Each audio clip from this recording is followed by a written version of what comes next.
We're good to go? Yeah.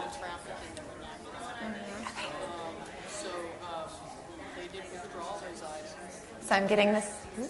Hello.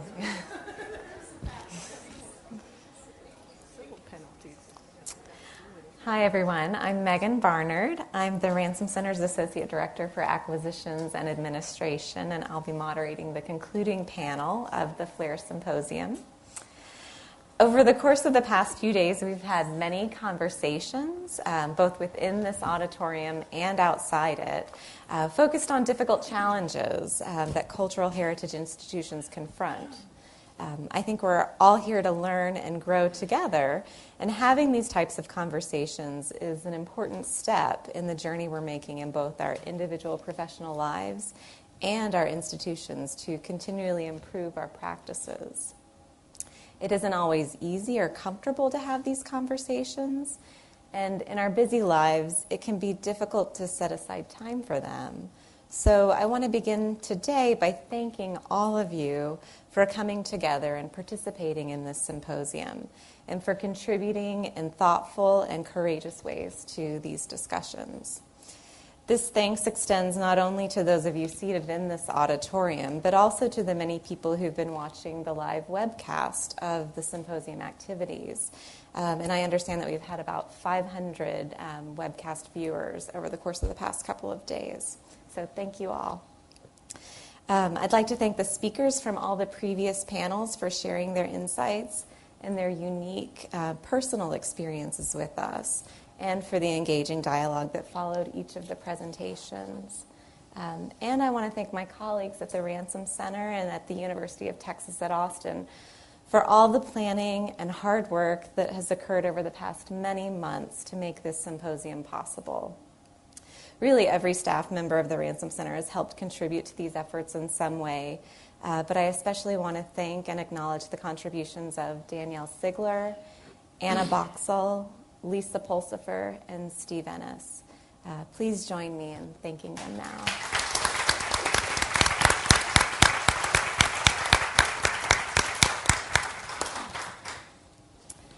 The title of the concluding panel of the symposium is Ethical Futures, and the central question guiding our discussion is, what steps can organizations and individuals take to build more ethical institutions and practices? We'll structure this as a moderated conversation, and the discussion will offer us an opportunity to reflect on some of the key themes and ideas that have emerged over the course of the symposium, while also looking forward in a constructive way. This panel includes one speaker from each of the previous 5 panel discussions.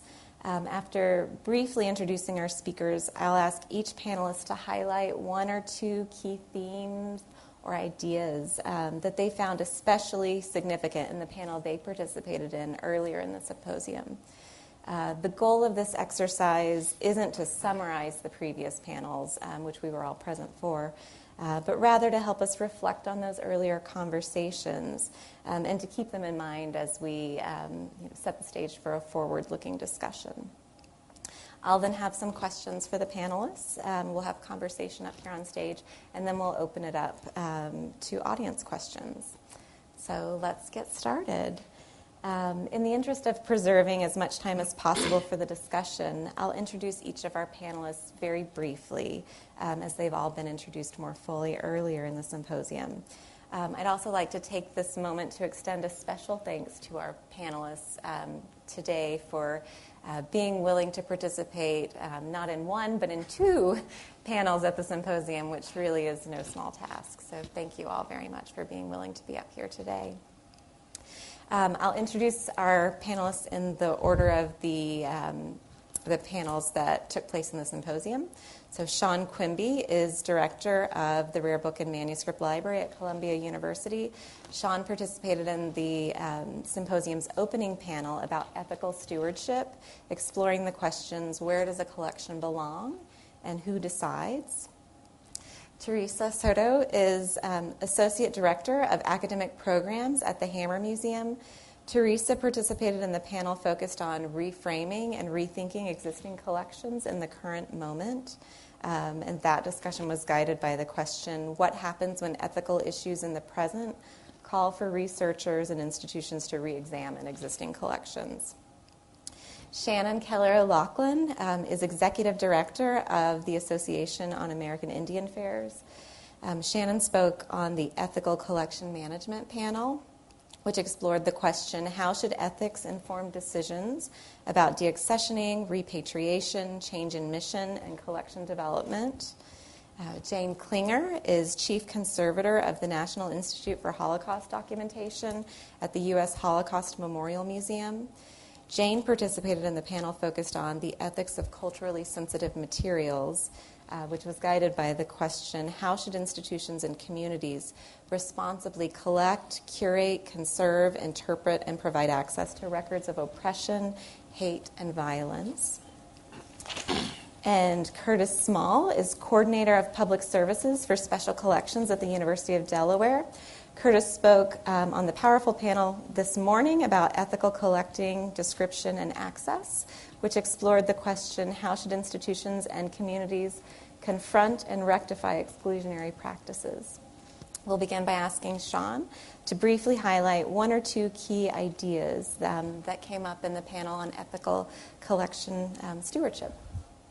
All right, thank you. Is the mic working? I know we were... Should be working. Can you all hear? Okay, it's working. Great. All right, good morning, everyone. Our panel grappled with the question, where does a collection belong and who decides? Two of us considered the fate of archives belonging to figures from the modern literary canon, Franz Kafka and Allen Ginsberg. As such, they fit into a narrative context that's defined by institutional competition, notions of prestige that I would argue we need to probe further, and the marketplace. In the case of Ginsberg, I found myself wondering, what really did we, Columbia, lose? Is Columbia seen somehow as less prestigious as a result of Ginsberg's archive going west? The assumption, one that I've been guilty of buying into for several years, has been yes. But I find myself wondering if that can be measured in any meaningful way. We see well over 4,000 unique researchers each year in our reading room. And most of them, the most sought-after collections, have names like the New York Juvenile Asylum, not Ginsberg or Kerouac. From what my colleague Chris had to report, the Kafka arrangement seems to work, if not always seamlessly, and I'd ask him if he felt that each party to that agreement feels as though face had been saved. Theresa's presentation was refreshing. She took us away from the comparatively petty squabbles of institutional haves and presented us with a case where Texas has stepped in to perform a social good on behalf of people who will never sell anything for $1 million. Her presentation reminded us that the value of what we do does not lie in the stuff that we possess, but rather in the work that we do to connect people to it. Over dinner last night, she and I spoke about Columbia's human rights collections, which are a part of the Rare Book and Manuscript Library, specifically the records of Amnesty International, Human Rights Watch, and other institutions, and the challenges that they've posed to me as a director. We don't own them. We can only provide sparing access to them, and yet they command significant resources to maintain and preserve. I asked her, why should I divert resources away from other projects to support collections that, however virtuous, are out of the reach of most people? And so at the end of the day yesterday, I found myself thinking about priorities. I'm pretty sure that we all want our institutions to be ethical. And in an abstract sense, it's not that hard. We share a loose set of common values: diversity, inclusivity, the commitment to open, critical discourse around the objects in our care. But on the ground, there are a lot of moving parts, a lot of competing mandates and expectations, not to mention shifting definitions of what we mean when we say ethical. And so the question before us seems to be less, are we behaving ethically or not, but are we behaving as ethically as we possibly can? That's something I think I'll take forward into, I'll take forward into my work at Columbia. So thank you. Theresa. So there were two words in particular that resonated for me as a result of the panel. One is juxtaposition, and the other is outlier. And I wanted to push on those words a little bit. in thinking of juxtaposition, I was really struck by the power of juxtaposition to expose what is missing or who is missing, whether it be juxtaposing her story and that archive that is all about having everyday lives of people represented, and juxtaposing that with our more traditional archives that many institutions have. It really illuminated the lack of everyday life in other institutional archives, for example, and also taking into account, say, my presentation juxtaposing a painting by Paul Gauguin with a painting by Njideka Crosby. It became even more clear the ways in which representation was, that there's an artifice in representation when you are depicting the other, if you will. So juxtaposition, and also thinking in juxtaposition. So this notion of, and I have to thank Anne for that, this notion of thinking in juxtaposition really helps us to analyze who's at the table, whose voices are being represented, who's not at the table, and how can we make space for them. And I want to talk about that a little bit more with this concept of the outlier, which I just sort of jokingly said, oh, this is maybe a panel of outliers. And I was encouraged by Anne to sort of think about that word a little bit more, and I'm really thankful for it because it gave me a chance to examine the problematic nature of that word. For those that self-identify as being on the periphery, why are they there? And whether we self-identify or not as an outlier, it is likely because of some type of systemic ism, whether it be racism or sexism, heterosexism. So I feel like not just our panel, other panels as well, have really encouraged us all to examine our collections as well as our staff who are, or our partners who might be at the table or not, and examine them by who is absent, examine them by who is on the periphery and why they're on the periphery, and also what is our individual responsibility to make space. I think we're all can be accountable if we choose to be, and I think it's a really great opportunity to think through how we can position those on the periphery to be a little bit more inclusive. I think I'll end there. Great. Thank you very much. Shannon. Thank you. It's wonderful to be here. I'm really grateful to have met so many of you and had dialogues that stem from conversations yesterday and that continue with conversations today. Yesterday I was struck oddly when I was listening to Jane talk about the clothing of a Holocaust survivor. And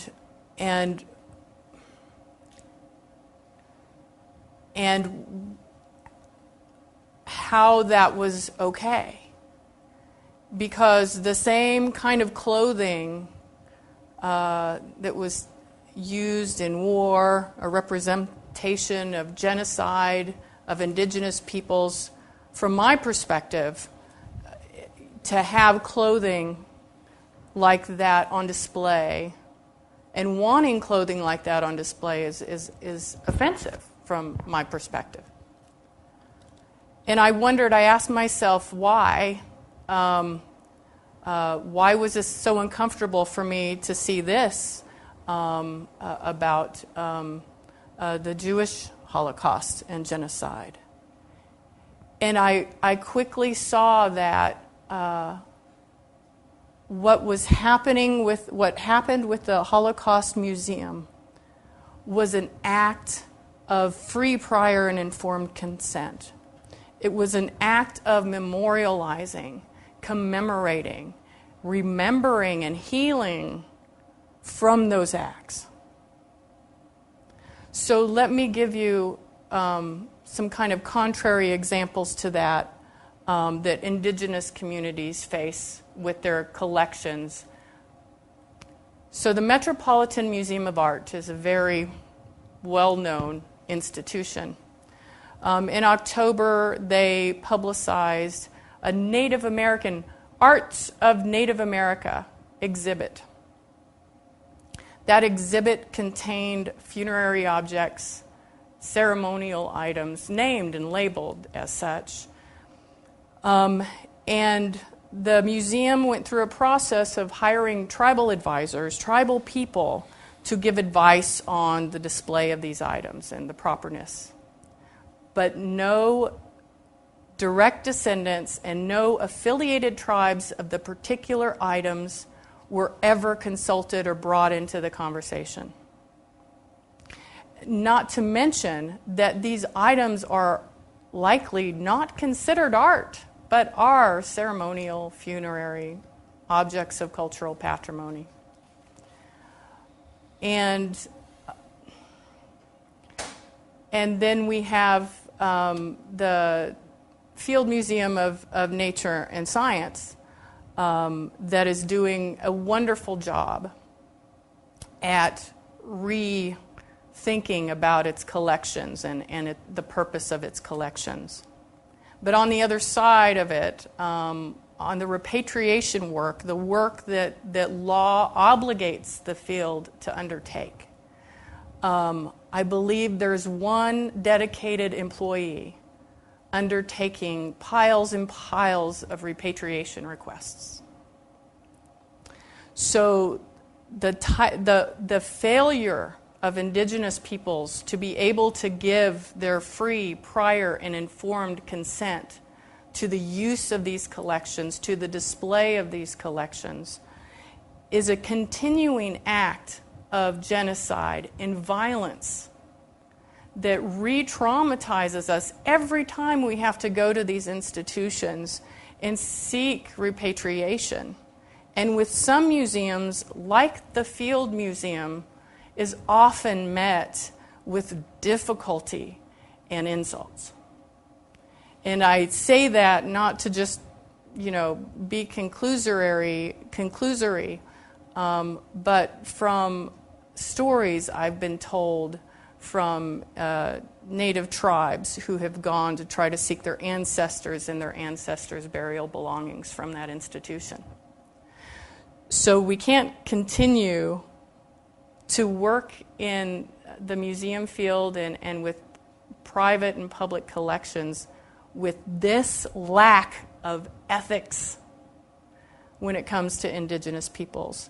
Indigenous peoples must be brought into the conversation. They must be brought in for permission, and they must be brought in for repatriation. Thank you. Thank you. Jane. We've got to have lunch. Absolutely. The first word that comes to my mind, and I'm going to use it as a jumping off point from my session with Naomi and Noelle, is care. And not just what really came out, I think, in the discussion. Well, first of all, let me backtrack. When Naomi talked about dealing with these collections and the framework that Duke University and her team have built around going through them and cataloging them and building in permission for staff to perform whatever self-care they need and to limit the chunk of time they spend on it so that they can meditate, think, absorb, reflect, I think is fabulous. We do it at the Holocaust Museum on kind of an ad hoc basis. And then Noelle being so open with us about what her staff has faced from the public and then talking about some of the visitors' experiences, which I've also seen at our museum, where people break down. But I also want to bring in what Theresa talked about in her rubric of care, C-A-R-E. And I want to challenge a little bit the C and add curiosity, that we need to remain curious as to where ourselves, where am I coming from? Why is this hitting me so much? Why is this visitor making this insensitive, or sometimes, thankfully, incredibly sensitive comment? And how do I bring that into my work? And what further conversations to have with my colleagues about why they react the way they do to certain things, because it brings out those conversations, as difficult as they may be, bring out new, I'm trying not to repeat the same words and say sensitivity again, but new realizations, new ideas, even new approaches to our work. And I actually think that's why this entire symposium has affected all of us so much, because in hearing from other people who are working, it's forced me to break out of the silo that I sometimes live in, and I think a newer term these days is the bubble, and think about different approaches. So that was really my takeaway. Thank you very much. Curtis. It's still pretty fresh, my panel, since it was the last one. I took a few notes, but I guess mostly I would say that I was really struck and impressed and pleased by the way that the other members of the panel and I were able to come together and form a community before our session started. And a theme that has come up in this conference is the idea of the notion of how safe it might be for somebody of an underrepresented group to talk about their experiences. People have already said that your job can be, I don't feel like my job's at risk, but there's a factor of safety. How safe is it when you're in an environment surrounded by people, most of whom are not from your racial or ethnic group? That has been mentioned before, but the other panelists and I, we were able to support each other in a conscious and a strategic way. And by deciding to sit rather than stand, and by talking beforehand, and for me, the experience of participating in the panel was an experience of basically seeing how people are experiencing some of the same things I'm experiencing. They may not be African American, they may be somebody who's Native American. And that's an experience I've had in the past with other people. The values, I think, that we realize that we share in terms of how we view our work and the importance of our work, right, or our values that we shared, and that was the theme, and that's what kind of united us, I think, during the session. I hope that came through. So it sort of reaffirmed, well, some of these people are very awesome, and I'm going to keep in mind some of the things I learned and keep doing what I'm trying to do. issues that came up, I mean, I was very struck by the session earlier when Dr. Trent was talking about the experience of hearing comments, and you were just talking about it here. I don't interface with the public in that way in my job. We have a gallery, but there's never that many people there. And, the question of is it safe even to talk about some of the things that are the most fundamental part of our experience as people of color, some of the biggest threats. If you're going to go into an environment of a symposium or a conference and you can't talk about your truth, if it's unsafe, then maybe you don't need to be at that symposium. And I don't feel that hasn't been my experience here. But what I'm saying is that my panelists and I, we came together to try to have each other's back just in case we needed it.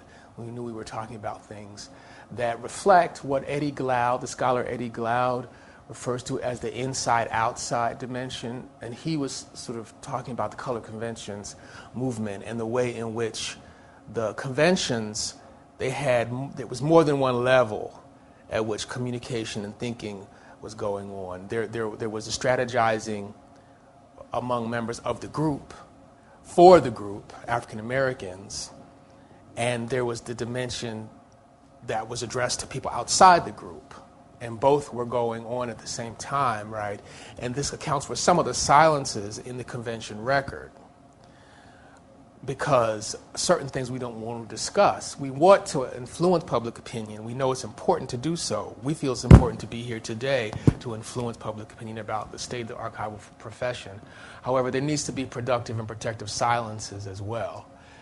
And so, once again, in the spirit of the Color Conventions movement, I felt that we created a community that did that, and I feel was effective for that reason. Thank you. Thank you all very much for those thoughtful reflections. So many amazing ideas have come forward, and I appreciate the thoughtful way you're bringing those back to the forefront. I'd like to start with this idea of care that you brought up, Jane, and that we've heard throughout the symposium. Really in pretty much all of the panels, whether we're talking about self-care, care for our colleagues, care for fellow panelists today, care in the way we approach our work, care for the people documented in our collections, the CARE acronym that Theresa employs to provoke reflection and rethinking and rebalancing of various types of interactions. And I'm interested in hearing a little bit more about this idea of care, about the role that caring plays in shaping our actions, and how we can work to be better and more intentional about acknowledging the importance of care in the work that we do, and really trying to make space for it, and better building it into our work structures and processes.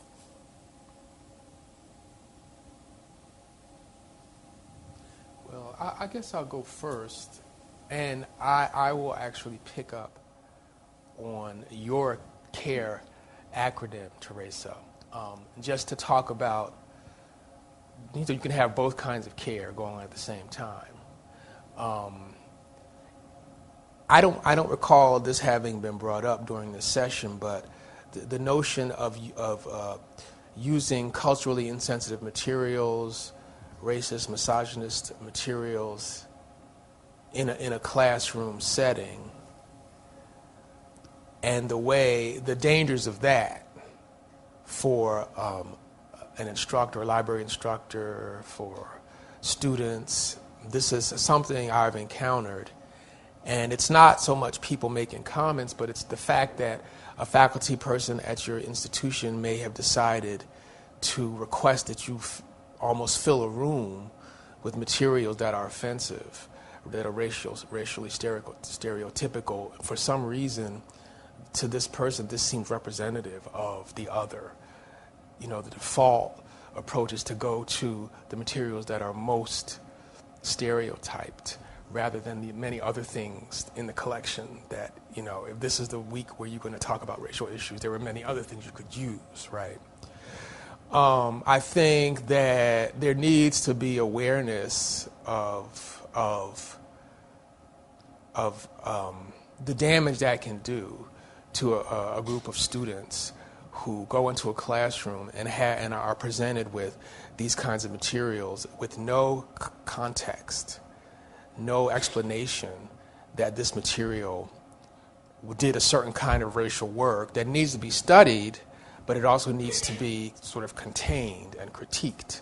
And maybe, you may want to pick a couple of items rather than filling a room and, expecting students to interact and do a material culture studies analysis, for example, like they would do on any other object. I just want to put that out there because we're starting to talk about it at RBMS, and it happens sometimes, and sometimes people just may not realize that this, it's sort of like you're putting radioactive material in front of people when you do that, and it shouldn't have to be to the archivist, maybe the only Latina archivist, the Latinx archivist, to say, well, I don't want to do this because, it's obvious to them that this material is damaging. So. We need to adapt your rubric, your acronym, to ways to respond strategically to that kind of situation as well. Just to piggyback on that, I think although the sequence of the words that make up CARE make a nice acronym, I don't think that they're necessarily the order that one needs to have. So if you start with assess, for example, right, before you clarify, then you can assess whether or not you feel safe in a certain situation. You can assess whether or not the context in which you are bringing in work is going to produce the amount of dialogue that you think would be productive. You can assess whether or not you are allowing for the space for people to relive their trauma and not giving them the space to experience joy and to experience excellence at the same time. So I think just thinking through those different steps, I want to just clarify that it's not necessarily in that order, and I think that assess part is key to really being cognizant of the people in the room and the people who are not in the room, to making sure that people feel included, and if they're not included, then how are they going to be safe? So I mean, it sounds like that's the kind of thinking that needs to be done, by everybody, including a faculty person, for example, who's choosing the materials. And in that case, there may be some consciousness raising or some awareness that needs to be encouraged. But I see what you're saying. What you're saying also, I think, relates a little bit to exhibitions and exhibition development. We currently have a special exhibition, Americans in the Holocaust, and it's really what was going on in the States at the same time as what was going on in Europe. And yes, we do go there. We show images of lynchings. We show the KKK marching to our nation's capital down Constitution Avenue, or up. I get confused as to which is up and down on those streets.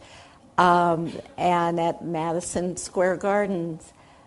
And then in the exhibition, it also goes into what was going on in Hollywood, and people immediately think of, and of course, the name of the Humphrey Bogart Ingrid Bergman film goes immediately out of my mind.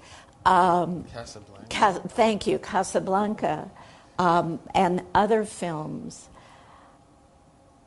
I enter that space and watch the visitors, and I also know a lot of what was going on behind the scenes and the discussions in the development, particularly in today's political atmosphere, and I may get in trouble for saying that once I get back and am talking with my supervisors, where choices were made. Should we tone this down? Should we? And trying to think of the visitor. But when I'm there, what do I see? I see the visitors spending most of their time in the Hollywood section. And what's missing, knowing a bit about film history and the history of cinema at the time, what is missing from that part are the very early films that were made by whom? By refugees from Europe coming early, and so because they saw the writing on the wall, and so they came early on during the Nazi regime. And so I'm looking at that and thinking, where's our failure? What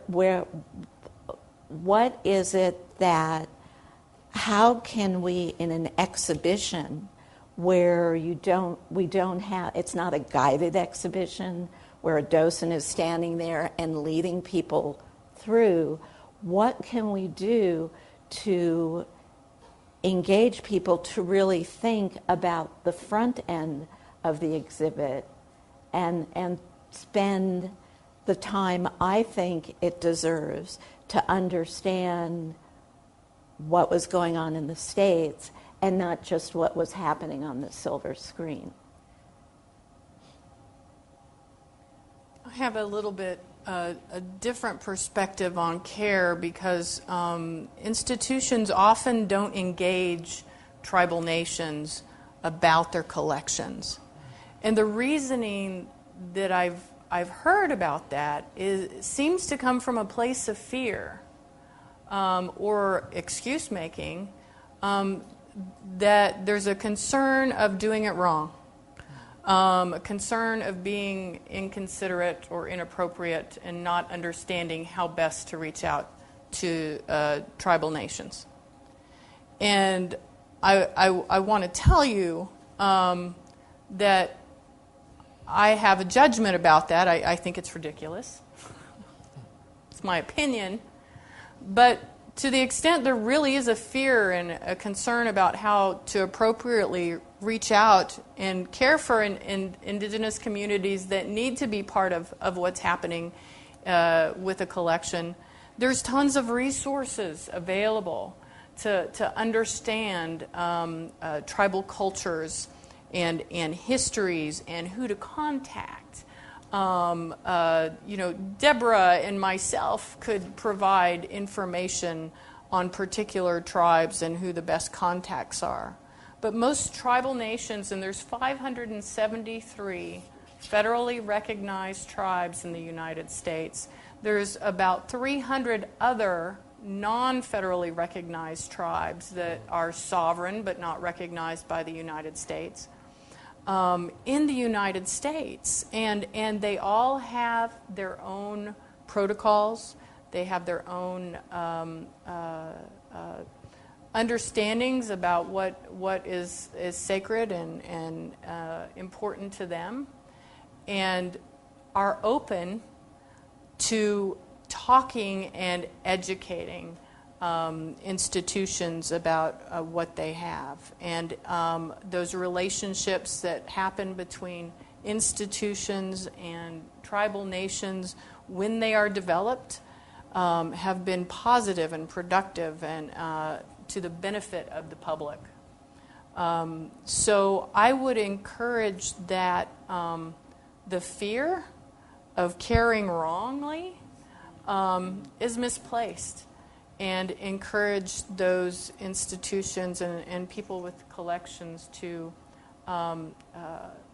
seek support and help so that they can make those proper connections to care. And I don't know if any other communities that people work with here on this panel or in the audience if there are concerns like that and where they come from. So, thanks. I think I'll take maybe my point of departure from what Shannon was saying about communities. As my remarks yesterday revealed, or many of you already knew, I'm sure, that Columbia is situated atop Morningside Heights in Harlem. And the university's relationship with the Harlem community has been fraught, very much the imperialistic university, and that's repeated itself over and over and over again, even very recently as the university has built a $6 billion campus in the Manhattanville neighborhood. So what does this mean for us? I think, like maybe a lot of our peer institutions, we've kind of functioned as trophy rooms, and in fact, trophy rooms for artifacts of history that are important to the local African American community. Thinking in particular this remarkable collection of scrapbooks relating to Alexander Gumby, who was himself an archivist and kind of functioned as a kind of salon, kind of operated a salon in his home in Harlem. So that's the first part of the story. The second part of the story is that I have to question how effectively we've engaged with the communities right in our own backyard, as far as bringing collections together, describing collections, connecting people to collections. We did, with a great deal of publicity, acquire the papers of Arthur Mitchell, the Dance Theater of Harlem founder, and worked very closely with Mr. Mitchell to curate the papers and then to curate an exhibition on the new campus. Cynically, you might say that was self-serving for the university, an obligation perhaps to kind of burnish our relationship with the Harlem community. So there's still work to be done. I think it was successful. I mean, the exhibition was open. We had tours with to the public. We had tours with student groups from Harlem. But there's more that can be done. When I first arrived at Columbia 4 years ago, it was just in time for the State of Black Archives conference that the Schomburg Center hosted, and I was there probably about a half an hour when I realized just what I sort of stood for as the representative of the imperialist institution. And what I would like to do, and I've had some really positive conversations with Kevin Young and other colleagues at the Schomburg about how we can work together to collect the history of the community that surrounds us. That it needn't be ceded entirely to, say, Schomburg. Mr. Mitchell felt that it was important that his archive be at Columbia for a number of reasons that are his own. But we need to do better. We need to engage in a kind of careful community dialogue with the community, including other collecting repositories in our own backyard. So. If I may, before we move on, I just wanted to re-emphasize something that you said, Shannon, that I think just needs to be re-emphasized, and that is that we, in the example you gave, institutions are allowing for some people's comfort level to be more important than others' comfort level. And I think that really just needs to be addressed. Why are we assuming that the comfort level of predominantly white people is going to be more important than those who are experiencing historical trauma? And I think that is a really good point that we need to hear kind of over and over again. Thank you. I'd like to talk a little bit more about this idea of communities and communication, which is something that we've heard a lot throughout the symposium.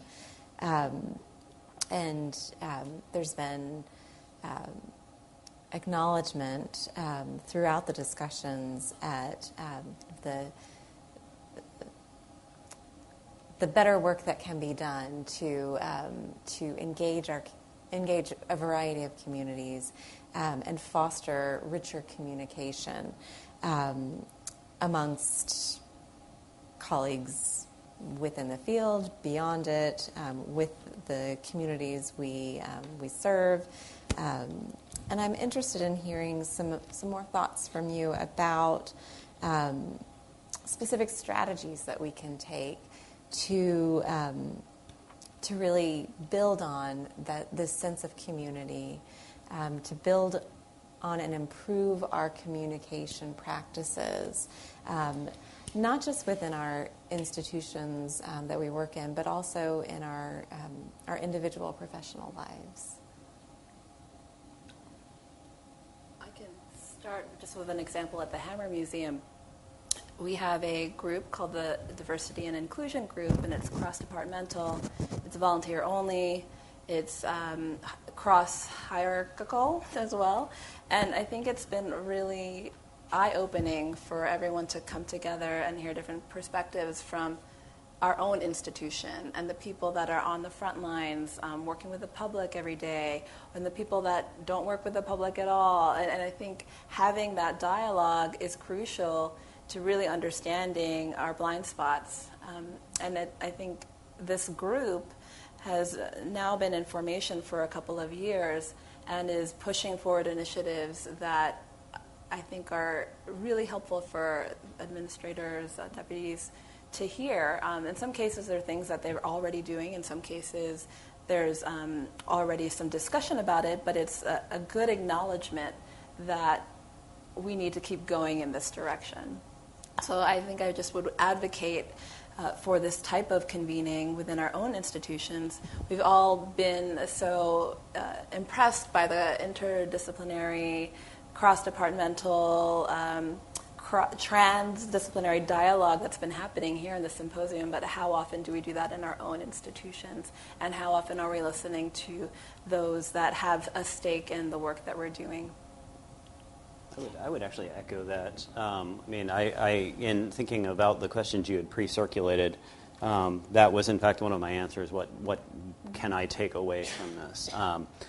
Most of the staff that work in my institution, well, I'm the only one here, first of all, and I don't know how many are watching the webcast, but I'm guessing that most of them will never see this. And we haven't adequately, I haven't adequately created the kinds of spaces to have conversations about ethics, and I just talked about priorities.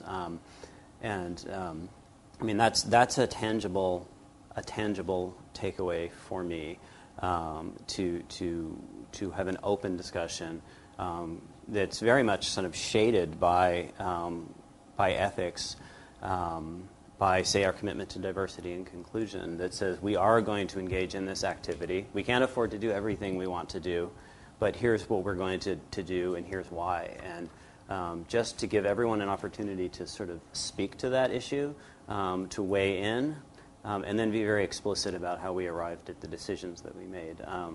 I think that's a very important takeaway for me. Can I unpack that a little bit? Because I'm not quite clear I understood you. Okay. So, because and of course, where I'm coming from is from a different area. When you talk about engaging communities and decision making, oftentimes the wrong way to engage a community is making all the decisions first. Right. And then getting feedback and comment, thank you very much, and then going ahead and doing what you decided to do. And I think institutions could really take a lesson on learning about consultation or learning about ways of collaborating, and allowing the community to brainstorm with the institution about how to best serve the public. And so I would challenge, what does decision making look like when you're engaging the community? And so, but the real thing, another thing that I really wanted to add to this conversation, if you're engaging Indigenous communities, this is so important. Food. Feed us. Feed us, we'll be there.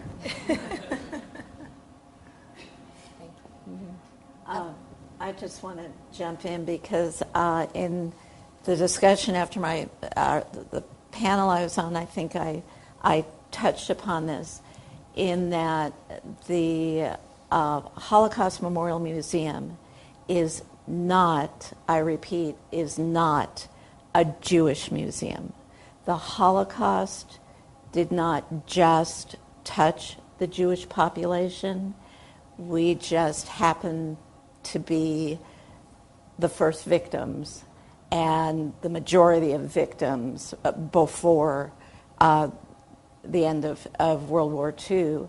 But also in that were, and I think I said this before, we were considered good for labor that was to be used up, and there were no real resources to be put into supporting the labor in terms of housing, clothing, diet, but at least we were good for labor. The Roma and the Sinti were not considered good for labor. They were considered just a drag on the Nazi ideology. So when they were rounded up, they went directly to the gas chambers. And we are in the process of rethinking our main exhibition and redoing it for a number of reasons. One is, after 25 years, we've learned a lot more in terms of history. We have more documentation, but also I'm hoping, and I'm not directly involved in that group, and I'm hoping that we bring out the other victim groups a lot more and talk about that when you talk about the Holocaust and Nazi ideology and think of what might have happened had the Allies not finally come together and the United States finally jumped into the war effort, all the different groups that would have been targeted, including the Poles. They were on the list. So there are people at the museum through the Mandel Center for Advanced Holocaust Studies. There we have a few scholars who have been reaching out to the Roma and Sinti communities and working with them. We don't have to reach out to Jehovah's Witnesses because they seem to come to us and really want to talk to us.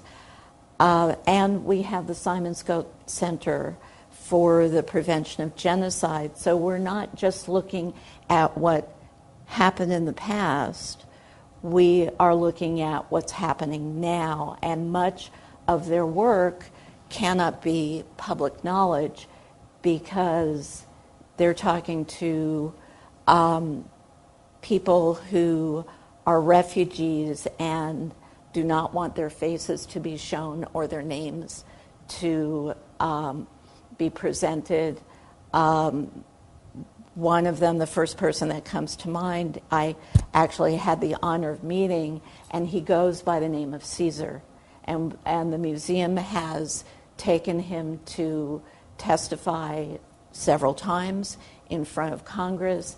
He was in Syria, he's Syrian. He worked as a police detective documenting crimes.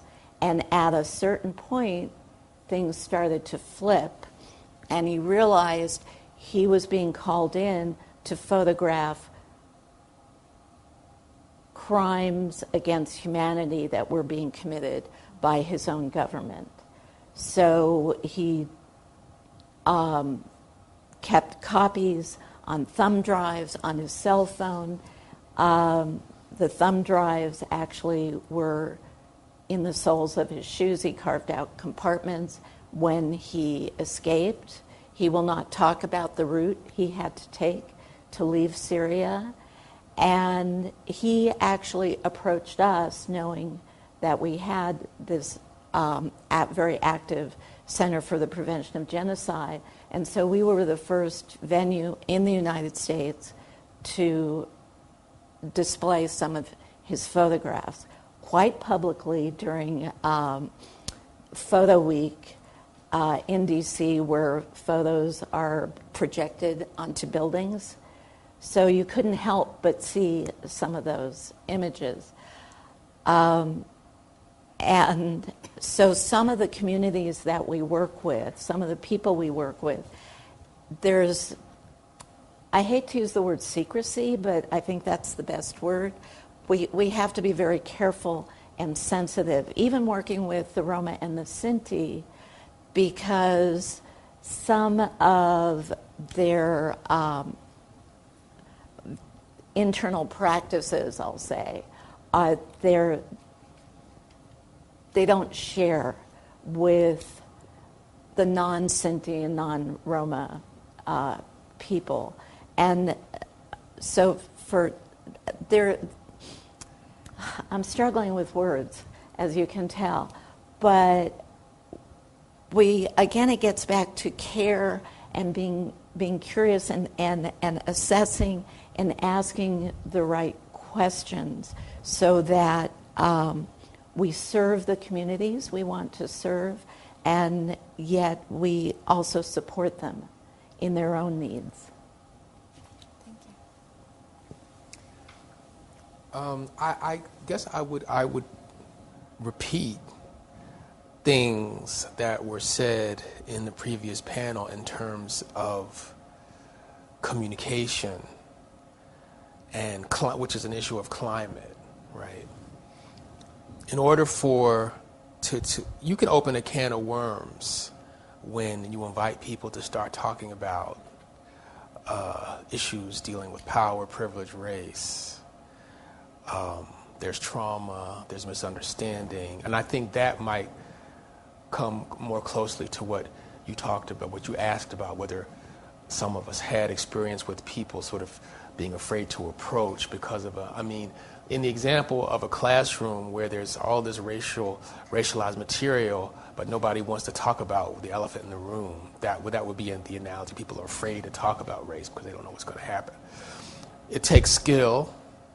It takes training. To just say, let's have a conversation without preparation for what is going to happen. When that happens, it would take a commitment from an organization at all levels to facilitate conversation like that so that everybody feels safe. And, once again, I think it takes buy-in from the highest levels. And my institution, after the election of Donald Trump, we had some conversations that are Trevor Dawes called to give people a chance to express themselves. Some of us were not feeling very safe. And, there were guidelines that were laid out in terms of how we're going to talk to people and try to maintain an atmosphere of respect in a situation where people may be feeling really strong emotions. And, in that instance, we had buy-in at the highest level for this kind of conversation. Because the director of art, in this instance, we have an African-American director. The more people that you have from diverse backgrounds, once again in positions of leadership, who understand these issues from various perspectives and can make decisions that will help protect others, I think the ready you are to engage in this kind of climate building work. And accountability is another important factor at all levels. If the institution has made a commitment to this work. Thank you. I'd like to build on a little bit of what you were saying about the skill that's required to do some of this work. And Shannon, you mentioned earlier some resources that are available to help cultural heritage institutions improve their ethical practices. I'd like to know if there are other tools or resources or skills that we need to build or make space for, or that may already be out there but aren't being well utilized, that can really help us engage in more ethical practices. One of the things that was mentioned in the last panel was problematic nomenclature. And I think it's worth having an institutional conversation around inclusive language and talking about the ways in which the inherited words that we have, the historical words, are problematic. How is language changing? In what ways are we incorporating inclusive language in terms of sexuality, in terms of every category that we could possibly do? And I think training, that's a very specific thing, like just training staff on inclusive language could be completely helpful and transformative.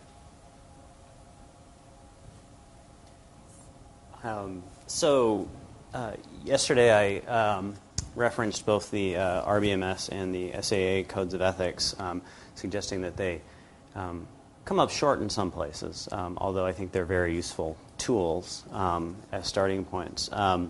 I also brought up something that may seem really mundane, which is just the issue of documentation. But I was struck, Curtis, in your presentation about the principles that you very explicitly outlined with your project, which constitute a form of documentation.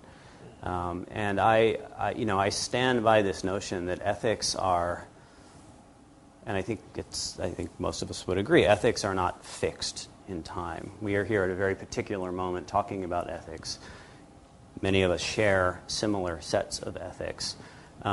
But in some ways, it seems to me the most ethical thing we can do is to document the decisions that we're making, recognizing that we are making ethical decisions. Not only does that kind of help explain to our successors, but it also kind of holds them up to debate and discussion.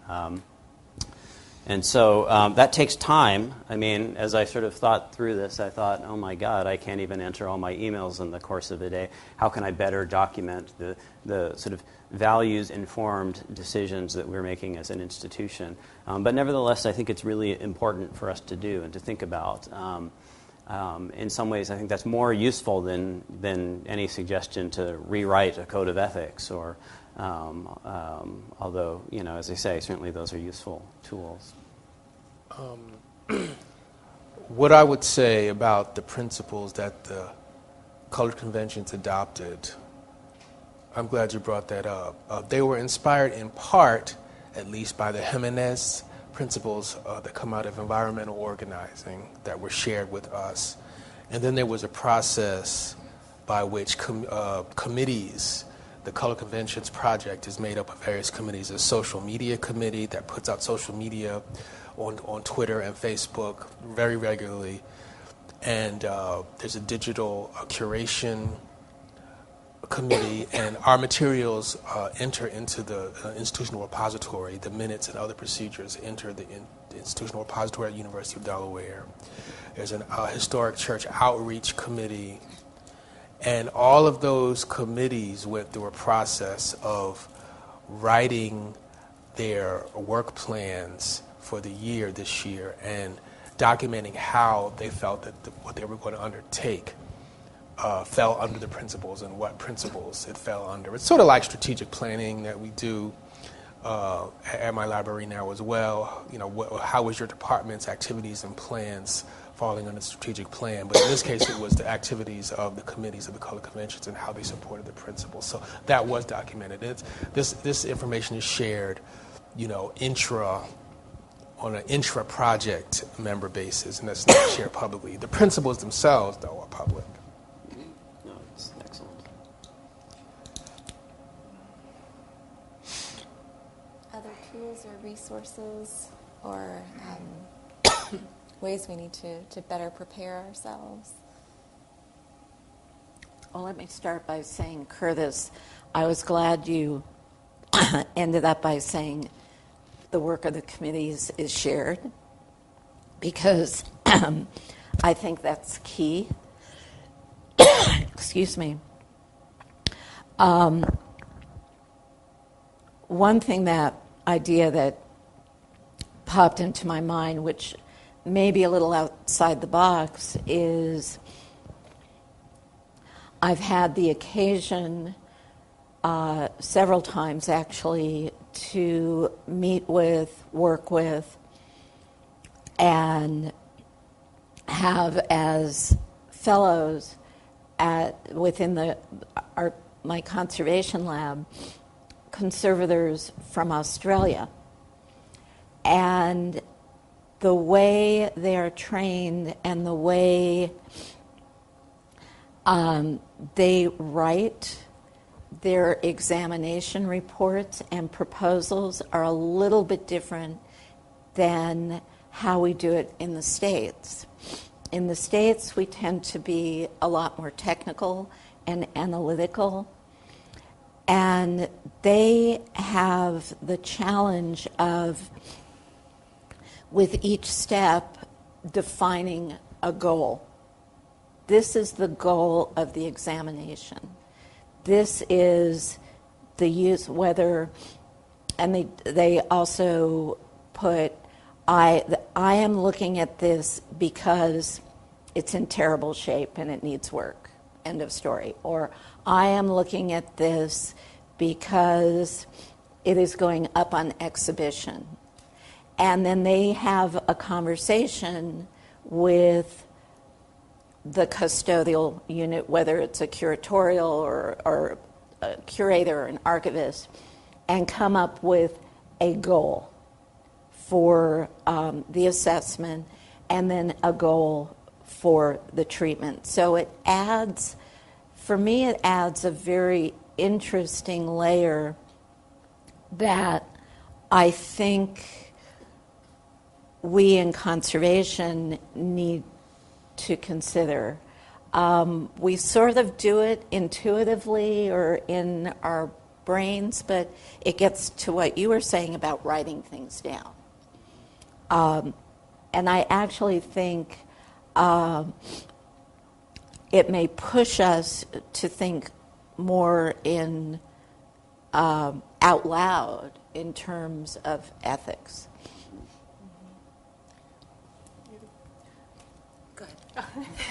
I was just going to suggest some important practical tools if you're a public institution working with tribal nations. The National NAGPRA program oversees the implementation of the Native American Graves Protection and Repatriation Act. They're within the Department of the Interior.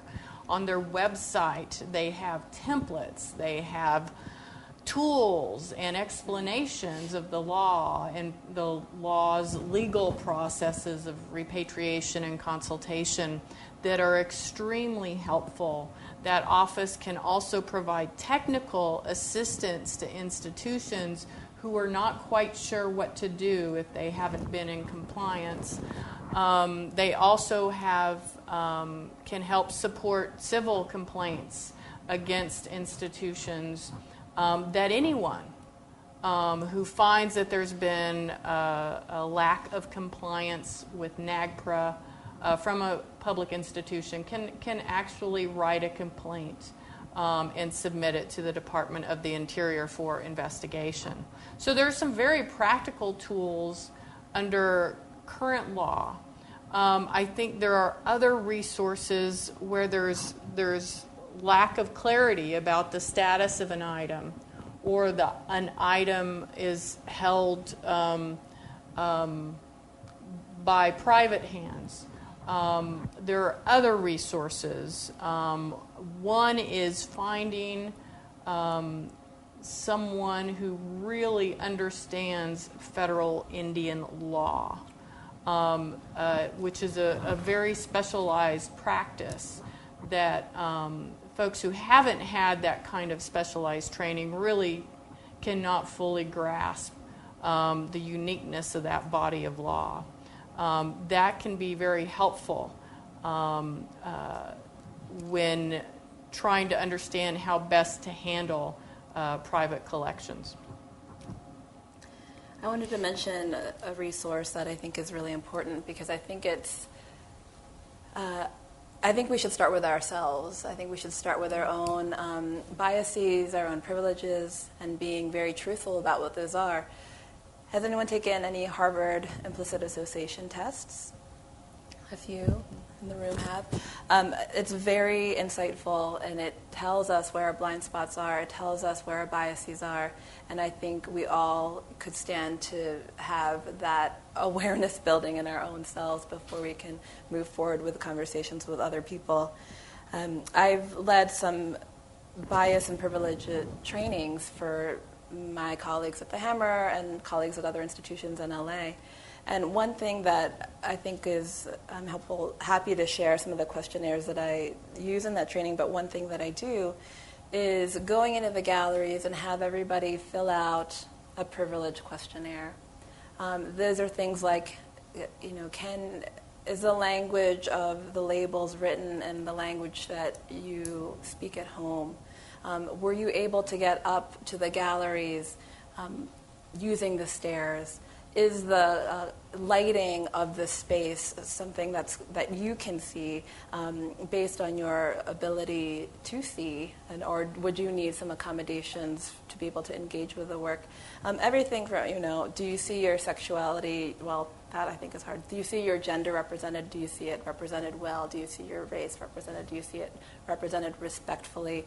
Questions like that I think are really helpful to examine our own roles in our institutions and how we might not think about these other areas in which we don't have, the areas that we have privilege and the areas in which other people may not.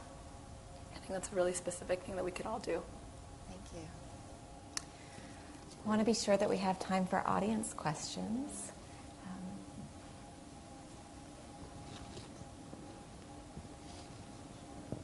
Hi. Dr. Small, in the previous panel you talked about an experience you had, I think it was the first time you went into an academic reading room and you felt intimidated by the space, which is an experience that I had as well.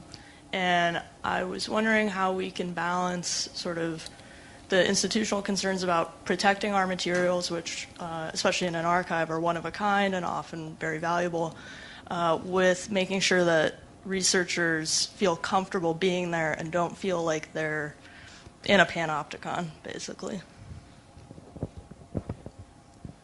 That's a very good question. Can you hear me?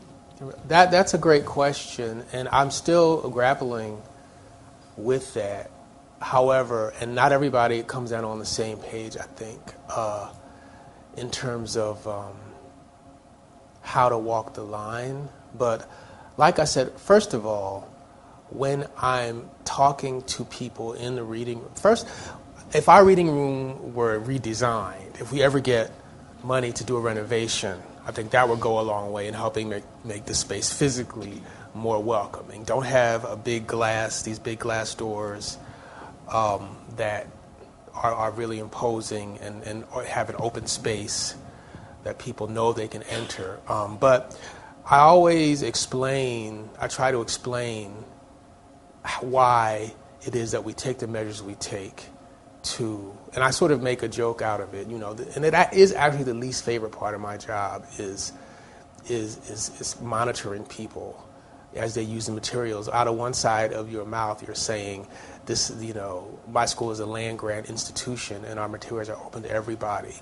But there's no way that some people are not going to feel uncomfortable when you're sitting, on one side of a glass and there's somebody that's posted there to watch you the whole time that you're using materials. There's no way to really avoid that. But I'm aware of the need for these materials to be protected.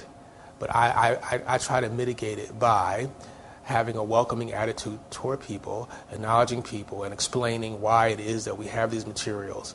And when you get undergraduates in a classroom and you sort of have to pounce on them immediately and say, please leave your pens over here, leave your coats over here, I just try to make sure that people understand that we're doing it to protect these materials that are rare so that they can be used by people in the future. But I don't I haven't come up with a way or an answer for completely avoiding, that the fact that some people are going to be uncomfortable.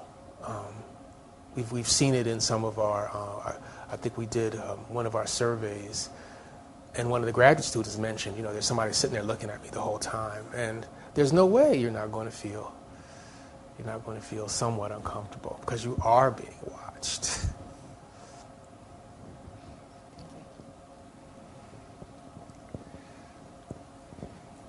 Thanks.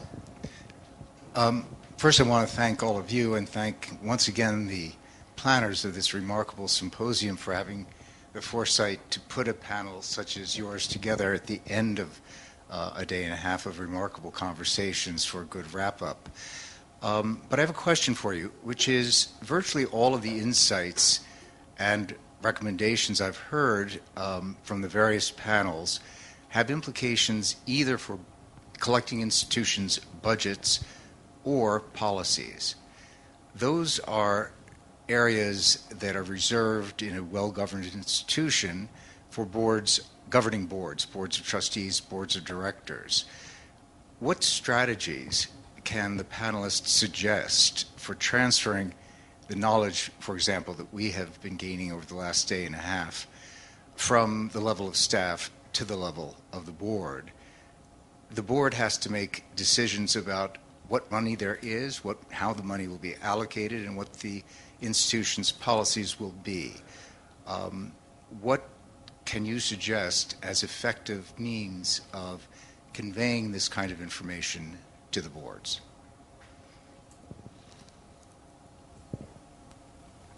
Sure. That's a great question, and I think one that is dependent on each of our kind of unique institutional contexts. And I don't know that I actually have an answer other than to say I know what you mean. A very specific case is that we are at the beginning of a multi-year, multi-million-dollar project to try to preserve our media-based collections. And so the work there is expensive. And one of the issues that arises is captioning and accessibility. And we have a kind of uncertain university policy on it. It seems to be that we caption anything that's going to be used in a classroom, although just the other day I learned that might be changing. And so I worked with a number of really devoted colleagues who were exploring this issue because suddenly a project that looked like it would be $4 million could be twice that expensive, right? And Naomi mentioned the Radio Haiti project at Duke yesterday, and that's one of the examples we looked at where captioning, not just captioning content, but captioning content in Haitian Creole proved to be very expensive, and I think she's nodding. So yes, that puts us in these positions of having, as I was saying earlier, as someone who is charged with allocating resources, of having to make very difficult decision and advocating up the ladder. In this particular case, it was, I would say, surprisingly well organized. We authored a report that actually made a recommendation that a specific budget allocation be made to cover captioning of content. Whether or not that needs to go beyond the office of the university librarian, who seems sort of amenable to it and willing to commit those resources or beyond, is unclear to me. Anyway, I answer with a case study that I am optimistic will yield the results that we're seeking. But it's an excellent question, and each of us, I think, have very different contexts that we work in. So maybe we should hear from others. Well, I'll say that it's probably above my pay grade to weigh in on how to influence the board. But one sort of quick pat answer is to diversify the board, right? Which is not an easy task.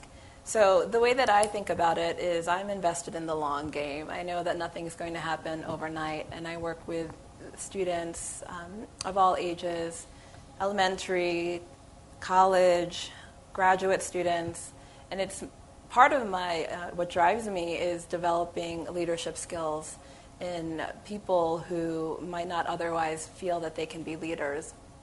And I think working on the next generation of leaders to be in these positions of power, to be at the table, the board table, the director's table, that's the long-range plan that I'm thinking about and working on. That's not an answer to what can we do right now, but it is an answer.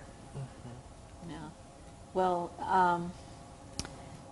we're a federally funded museum, not part of the Smithsonian. We are what is considered a small independent agency.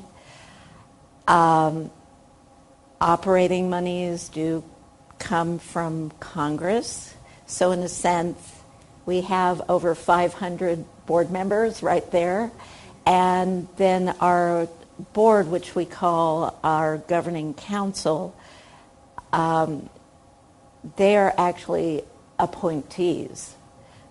So whichever administration happens to occupy the White House, we get additional members on our board. So our board, I think, tends to be large and a bit unwieldy. Some members are active, others just like being able to say they were appointed by the president and it's added onto their resume.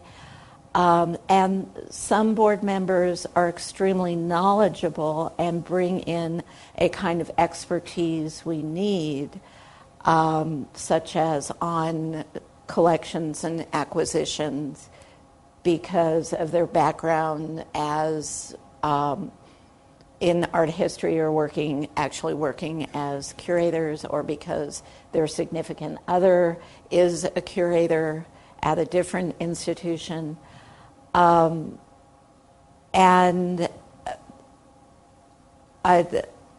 from where I sit, some of that expertise has been used effectively. In conservation, we get a lot of tours coming through because they're fascinated, and it's science-y. And I did put my foot down when requests for us to wear our lab coats and have small spatula, micro spatulas and scalpels and things in our pockets.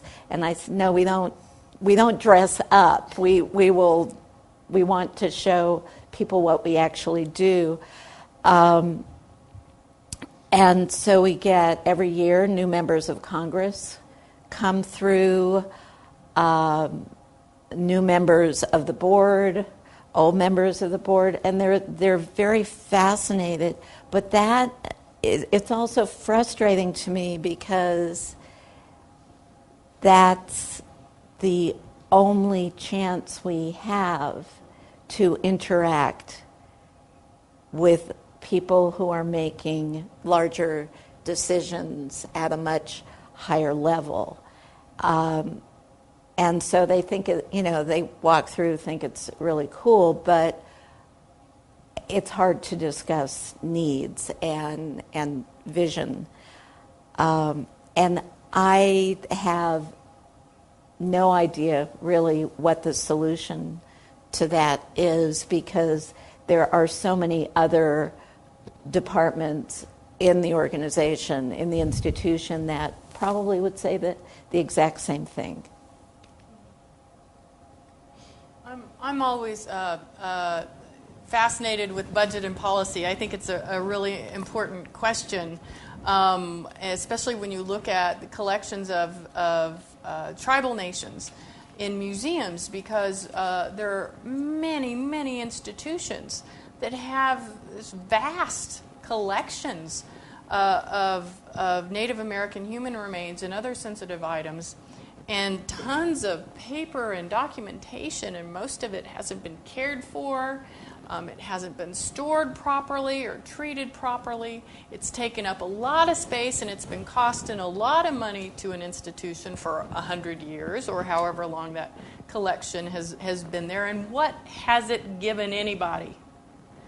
And I don't often see institutions considering that. How much is that collection costing you, especially considering the legal obligations tied to that? Is it meeting the mission of the organization, and could there be better and more effective ways to assign budget items that actually work for the institution and work for the public, instead of just storing boxes and boxes of papers and ancestors and religious items? So I think it's an important consideration when it comes to those type of colonial era items, and considerations of how an institution should best invest its resources. So if board members don't like the fact that they don't like repatriation, or maybe what that stands for, or the fact that it is a legal obligation, I would think the budgetary consideration could have a strong influence on proceeding with repatriation processes. Can I add something quickly? Hearing from Shannon prompts me to say that there are three people that senior administrators at universities tend to listen to: donors, faculty, and lawyers. And so I have found that a solid relationship with university council. And as you pointed out yesterday, there is a place where ethics and law either adjoin and sometimes overlap, right? So even in the instance that I've just described about captioning, whatever we decide to do will come with an imprimatur from a lawyer, which I expect will help. So. True. I think we have time for one last question.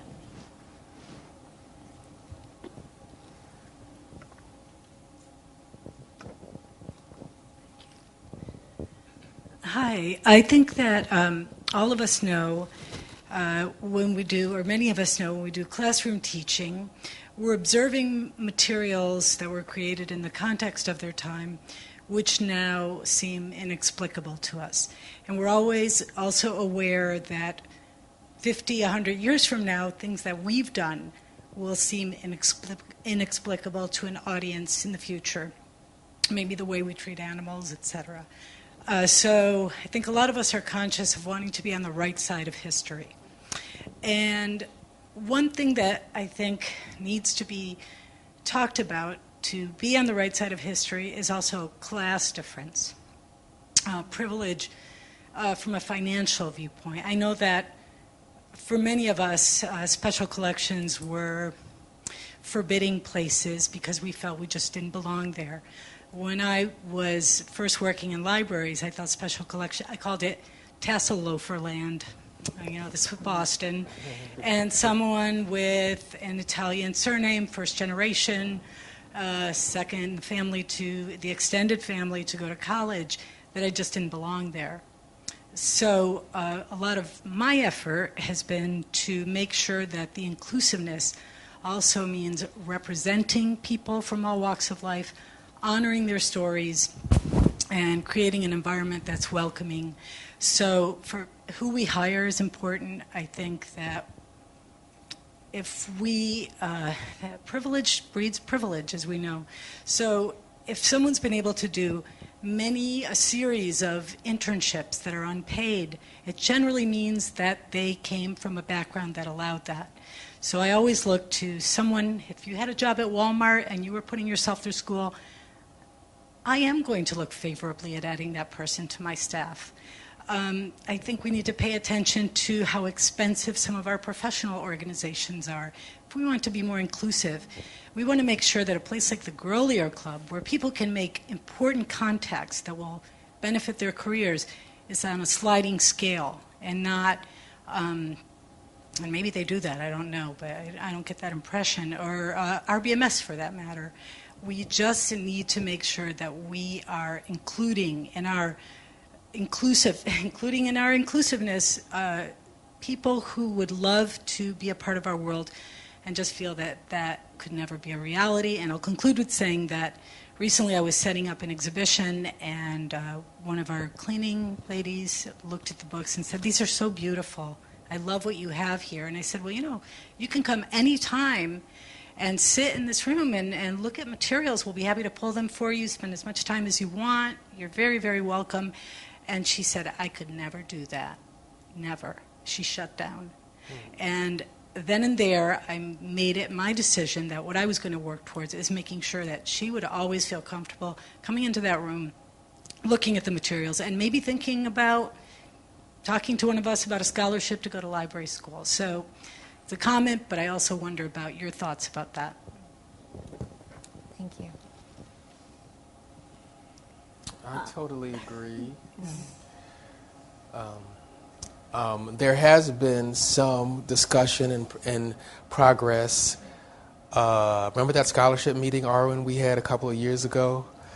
You came to the diversity committee meeting and we were talking about scholarships, and the scholarship program has changed. People like Tim Johnson have done great work on making sure that diversity was more of a factor in the awarding of scholarships to RBMS, for example. That's where the organization where I am most active, professional organization. There's still a lot to be done, but we, including membership to RBMS in a scholarship, for example, or so that people can get involved in the organization. And there's still, even I have challenges.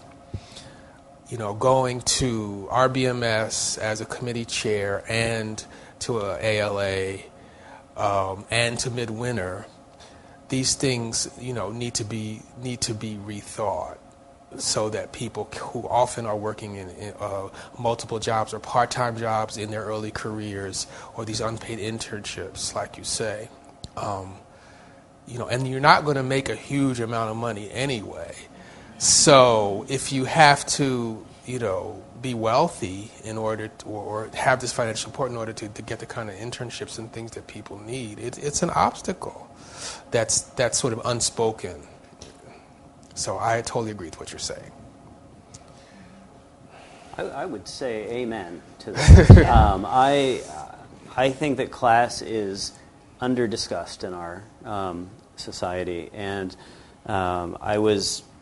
I hope he'll forgive me if I'm misquoting him in some way, but I was at an event with Darren Walker of the Ford Foundation. It was right on the eve of the Trump election, and it seemed kind of creepily prescient several weeks later,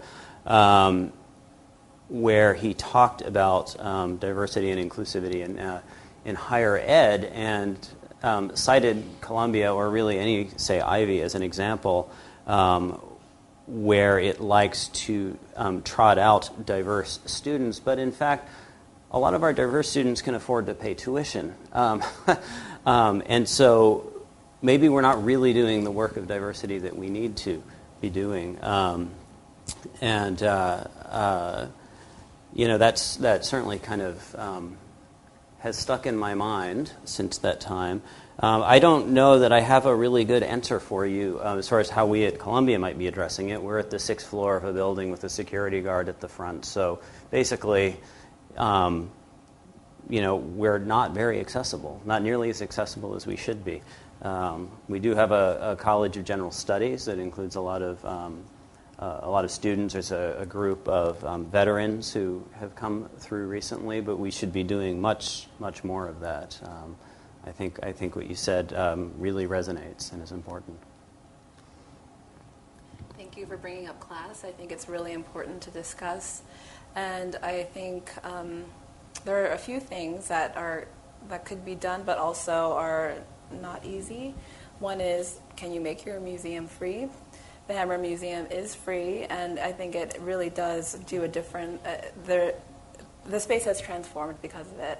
Working as part of UCLA, there are homeless UCLA students on campus, and the ability to open our doors in a very welcoming way has really transformed the space. It feels like a place where people can hang out, where they can just do their studies, they can open up their laptop and hang out in our courtyard, and nobody bothers them, in addition to going up to the galleries. So I think that is maybe a huge thing, but if you can make your museum free, it shows up in the numbers and it shows up in the energy of the space. Another thing to consider, and I have to be very grateful to say the Getty Multicultural Undergrad Internship Program. I'm not sure if those of you have heard of it, but it has been in place now for many years.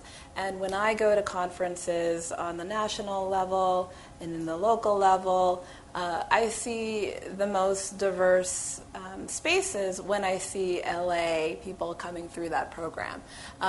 The issue with that, because it is a paid internship, and so I think it's really wonderful that the Getty can provide that for organizations across Los Angeles.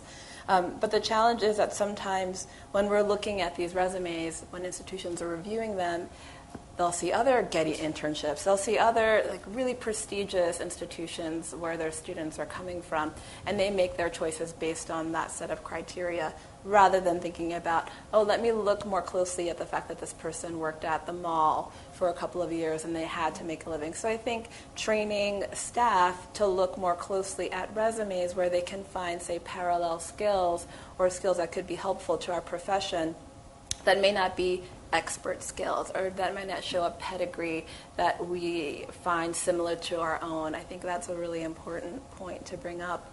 And sometimes when I'm looking at resumes for our Getty internship program, I really take those things into consideration. Did they start at a community college before they came to an Ivy League? Or things like that I think take time, but are so important if we actually really want to walk the walk of inclusivity. The Association on American Indian Affairs has that policy. We award undergraduate and graduate scholarships. We provide funding for summer camps, among other things, and we award recent grads paid fellowships every year. And our criteria for doing that is always based on that individual's connection with their communities. And that, we don't care that you're smarter than anyone else in your class and you're going to be a doctor. If you're not going to be a doctor and go back home, then we can't fund you. Not that that's not valuable, but the mission of the association is to build capacity in Indian country. So that's how we, from hiring and grants and how we use our budget, is based on looking at that type of criteria. But we also have to consider that philanthropy in the United States doesn't give to minority and other class as much as it gives to larger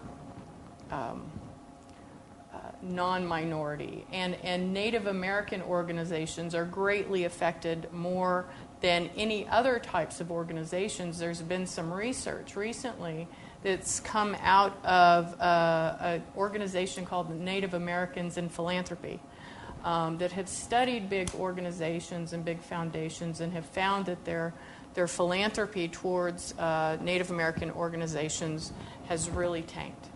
And it's because I think they don't quite understand the mission of the Native American organizations. And so there is a strong need for philanthropy to be more diverse. And just one more plug, the Association on American Indian Affairs is very equitable. Anyone can be a member of the association for $35. So I invite you all to join us and join on our mission to help continue this work. Thank you. Please join me in thanking all of our panelists. Thank you for the applause.